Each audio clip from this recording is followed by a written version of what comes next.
नमस्कार कक्षा 10वीं वाले छात्र, जल्दी से अपना गणित का पूरक परीक्षा का पेपर देख लीजिएगा। इस पेपर का पूर्णांक 75 अंकों का होने वाला, समय 3 घंटे का। और इस पेपर में टोटल यहाँ पर 23 क्वेश्चन पूछे जाने वाले हैं। और ये पेपर आपकी परीक्षा में हिंदी एंड इंग्लिश वर्जन में आने वाला है। आपको इस क्वेश्चन पेपर का फुल सॉल्यूशन इसी वीडियो में मिलने वाला है। क्वेश्चन पेपर को पूरा देखने से पहले आपको इस वीडियो के डिस्क्रिप्शन में टेलीग्राम चैनल की लिंक मिल जाएगी। तो आपको क्या करना है, उस लिंक पे क्लिक करके टेलीग्राम चैनल ज्वाइन कर लेना है। तो इस क्वेश्चन पेपर का हमारा पहला क्वेश्चन देख लीजिएगा। सही विकल्प चुनकर लिखिए। ये आपकी परीक्षा में 6 नंबर के सही विकल्प पूछे जाने वाले हैं। जिसमें हमारा पहला क्वेश्चन दिया, किसी पूर्णांक q के लिए प्रत्येक विषम पूर्णांक का रूप होगा। तो इसमें आपको राइट आंसर डी वाला 2q + 1 आपको लगाना है। और दूसरा क्वेश्चन देख लीजिएगा। इसमें आपको बताना होगा इन समीकरण निकाय का कौन सा हल होगा। तो इसमें आपको राइट आंसर डी वाला अंततः अनेक हल होंगे, ये आपको लगाना होगा। और तीसरे क्वेश्चन में आपको विविध कर मतलब डी का मान आपको ज्ञात करके लिखना होगा। तो इसमें आपको राइट आंसर सी वाला 0 आपको लगाना है। चौथा क्वेश्चन देख लीजिएगा, जिसमें समांतर श्रेणी का ए का मान आपको ज्ञात करके लिखना होगा। तो इसका आंसर आप लगा लीजिएगा। इसमें आपको राइट आंसर डी वाला 28 मतलब 28 आपको लिखना है। अब आपका यहाँ पर पांचवा क्वेश्चन देख लीजिएगा, जिसमें बिंदु P एवं Q के बीच की दूरी ज्ञात करके आपको लिखना है। तो इसका आंसर आप लगा लीजिएगा। इसमें आपको राइट आंसर सी वाला 10 आपको लिखना है। अब आपका छठा क्वेश्चन देख लीजिएगा। यहाँ पर पूछा हमारा, यदि पेड़ की छाया उसकी ऊंचाई के बराबर है तो सूर्य का उन्नयन कोण होगा। तो कितना होगा ये आपको बताना होगा। तो इसका आंसर आप लगा लीजिएगा। इसमें आपको लिखना होगा यहाँ पर आप 45 डिग्री आपको लिखना होगा, डी वाला। अब इस क्वेश्चन पेपर का हमारा अगला क्वेश्चन देख लीजिएगा। इस क्वेश्चन में आपको क्या करना है, रिक्त स्थान की पूर्ति करना है। ये आपकी परीक्षा में 6 नंबर के रिक्त स्थान पूछे जाने वाले हैं। जिसमें हमारा पहला क्वेश्चन दिया, 2 बहुपदों का योग खालतन होता है। तो इसमें आपको लिखना होगा एक बहुपद होता है। और दूसरा आपका दिया है, किसी वर्ग समीकरण में अधिकतम खालतन मूल होते हैं। तो कितने होते हैं, इसमें आपको लिखना होगा 2 होते हैं। और तीसरा आपका दिया है, सभी सर्वांक सम त्रिभुज खालतन होते हैं। तो इसमें आपको लिखना होगा समरूप होते हैं। और चौथा आपका दिया है, एक रेखा जो वृत्त को 2 बिंदुओं पर प्रतिच्छेद करती है वह खालतन रेखा कहलाती है। तो इसमें आपको लिखना होगा छेदक रेखा कहलाती है। अब आपका पांचवा क्वेश्चन देख लीजिएगा, r त्रिज्या वाले वृत्त के क्षेत्रफल का सूत्र आपको लिखना होगा। तो इसमें आपको राइट आंसर πr² आपको लगाना है। अब आपका यहाँ पर 6 वाला क्वेश्चन देख लीजिएगा, 3 माध्यक बराबर बहुलक प्लस। तो इसमें आपको लिखना होगा माध्य लिखना है। अब इस क्वेश्चन पेपर का हमारा अगला क्वेश्चन देख लीजिएगा, जिसमें क्या करना, आपको सत्य अथवा असत्य बताना है। जिसमें हमारा पहला क्वेश्चन दिया, प्रत्येक पूर्णांक प्राकृत संख्या होती है। तो बिल्कुल नहीं होती है, असत्य हो जाएगा। और दूसरा आपका दिया है, समकोण त्रिभुज में कर्ण सबसे बड़ी भुजा होती है। तो बिल्कुल होती है, सत्य हो जाएगा। ठीक है। अब आपका यहाँ पर तीसरा क्वेश्चन दिया है, समांतर श्रेणी के सदैव पद बढ़ते क्रम में होते हैं। तो बिल्कुल यहाँ पर नहीं होते, असत्य हो जाएगा। और चौथा आपका बिल्कुल यहाँ पर सत्य हो जाएगा। ठीक है। और पांचवा आपका दिया है, जिसमें यहाँ पर बिंदु के बीच की दूरी 5 इकाई है। तो यहाँ पर लगा लीजिएगा, पांचवा आपका बिल्कुल सत्य हो जाएगा। और 6 वाला क्वेश्चन आपका दिया हमारा असत्य हो जाएगा। अब इस क्वेश्चन पेपर का हमारा अगला क्वेश्चन देख लीजिएगा, जिसमें क्या करना, आपको सही जोड़ी का मिलान करना है। तो सही जोड़ी का मिलान कर लीजिएगा। sin² theta plus cos² theta, तो इसका मान कितना होता है आप सभी को पता होगा। तो इसमें आपको लिखना होगा 1 होता है, सी वाला। और दूसरा आपका दिया है cos1 है 90 - थीटा। तो इसमें आपको लिखना होगा sec थीटा, ए वाला। और तीसरा आपका दिया है sin 0 डिग्री। तो इसमें आपको लिखना होगा 0 आपको लिखना है। ठीक है। और चौथा आपका दिया है वृत्त की परिधि। तो इसमें आपको लिखना होगा 2πr। और पांचवा आपका दिया है बेलन का आयतन। तो बेलन का आयतन का सूत्र क्या होता है आप सभी को पता होगा।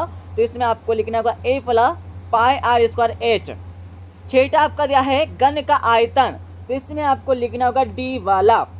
अब इस क्वेश्चन पेपर का हमारा अगला क्वेश्चन देख लीजिएगा, जिसमें क्या करना, आपको एक शब्द अथवा एक वाक्य में उत्तर आपको देना होगा। तो हमारा पहला क्वेश्चन दिया है, पहले क्वेश्चन में आपको बताना होगा बी स्क्वायर माइनस 4ac को क्या कहते हैं, तो इसमें आपको लिखना होगा विविधकर कहते हैं, विविधकर आपको लिखना है, ठीक है, अच्छे से लिख लीजिएगा। अब आपका यहाँ पर दूसरा क्वेश्चन देख लीजिएगा, 5, 10, 15 का अगला पद क्या होगा, तो अगला पद आपको ज्ञात करके लिखना होगा, तो दूसरे का आंसर आप लगा लीजिएगा, दूसरे में आपको लिखना होगा 20 होगा। और तीसरा क्वेश्चन आपका दिया है जिसमें क्या पूछा है, मूल बिंदु से बिंदु एक्स वाई के बीच की दूरी क्या होगी, तो बीच की दूरी आपको ज्ञात करना होगा, तो इसका आंसर आप लगा लीजिएगा। तो तीसरे क्वेश्चन में आपको लिखना होगा करनी के अंदर x square plus y square.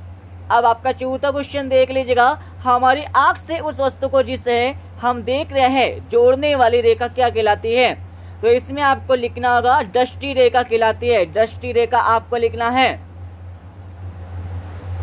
अब आपका यहाँ पर पांचवा क्वेश्चन देख लीजिएगा, निश्चित घटना की प्रायिकता लिखी है, तो इसमें आपको लिखना होगा 1, तो पांचवें क्वेश्चन में आपको 1 लिखना है। अब आपका यहाँ पर छठा क्वेश्चन देख लीजिएगा, एक असंभव घटना की प्रायिकता क्या होगी, तो इसमें आपको लिखना होगा 0 होगी। अब इस क्वेश्चन पेपर का हमारा अगला क्वेश्चन देख लीजिएगा, यहाँ पर हमारे 2-2 नंबर के क्वेश्चन दिए हैं। तो आपका यहाँ पर छठा क्वेश्चन देख लीजिएगा, 140 को अभाज्य गुणनखंड के गुणनफल के रूप में व्यक्त करके आपको लिखना होगा, और इसके अति वाले क्वेश्चन में आपको HCF आपको निकालना होगा, और सातवें क्वेश्चन में आपको HCF एंड LCF आपको ज्ञात करके लिखना है। अब आपका आठवां क्वेश्चन देख लीजिएगा, जिसमें आपको शून्य ज्ञात करके लिखना है, ठीक है, तो सभी के आंसर आपको बता देंगे। अब आपका यहाँ पर 9वां क्वेश्चन देख लीजिएगा, जिसमें आपको शून्यों की संख्या आपको ज्ञात करना है। तो यहाँ पर देख लीजिएगा इसमें कितने शून्य हो जाएंगे, 1, 2 और 3, हमारे 3 शून्य किसमें हो जाएंगे, ठीक है। और इसके साथ ही इसके अति वाले क्वेश्चन देख लीजिएगा, जिसमें आपको शून्यों के गुणनफल आपको ज्ञात करके लिखना है, ठीक है, क्या करके लिखना है, अल्फा इंटू बीटा आपको ज्ञात करके लिखना होगा। और अब आपका 10वां क्वेश्चन देख लीजिएगा, 10वें के बाद आपका यहाँ पर 11वां क्वेश्चन दिया है, जिसमें आपको विविध कर ज्ञात करना है। और 12वें क्वेश्चन में आपको 3 अंकों वाली कितनी संख्या है, 7 से विभाज्य है, ये आपको ज्ञात करना है। और 13वें क्वेश्चन में आपको बताना होगा जो हमारी दी गई आकृतियाँ समरूप है या नहीं, और इसके अति वाले क्वेश्चन में आपको सिद्ध करके लिखना होगा। और यहाँ पर 14वें क्वेश्चन में आपको बीच की दूरी ज्ञात करना है, और 15वें क्वेश्चन में आपको मान ज्ञात करना होगा, और 16वें क्वेश्चन में आपको असंभव घटना को परिभाषित करके आपको लिखना होगा, मतलब आपको क्या करना है, असंभव घटना की परिभाषा आपको लिखना है।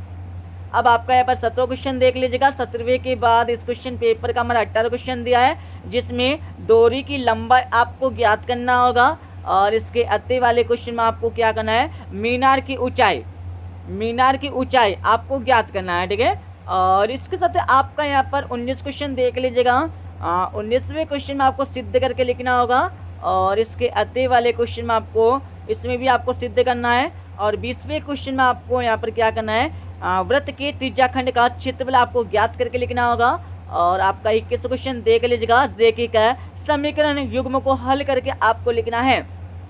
अब आपका यहाँ पर 22 क्वेश्चन दिया है, 22वें के बाद इस क्वेश्चन पेपर का हमारा 23वां क्वेश्चन देख लीजिएगा, ठीक है। तो इस प्रकार से ये हमारा क्वेश्चन 10वीं का गणित का पूरक परीक्षा का पूरा पेपर हो जाएगा। अब मैं आपको इस क्वेश्चन पेपर का फुल सॉल्यूशन बता देता हूँ।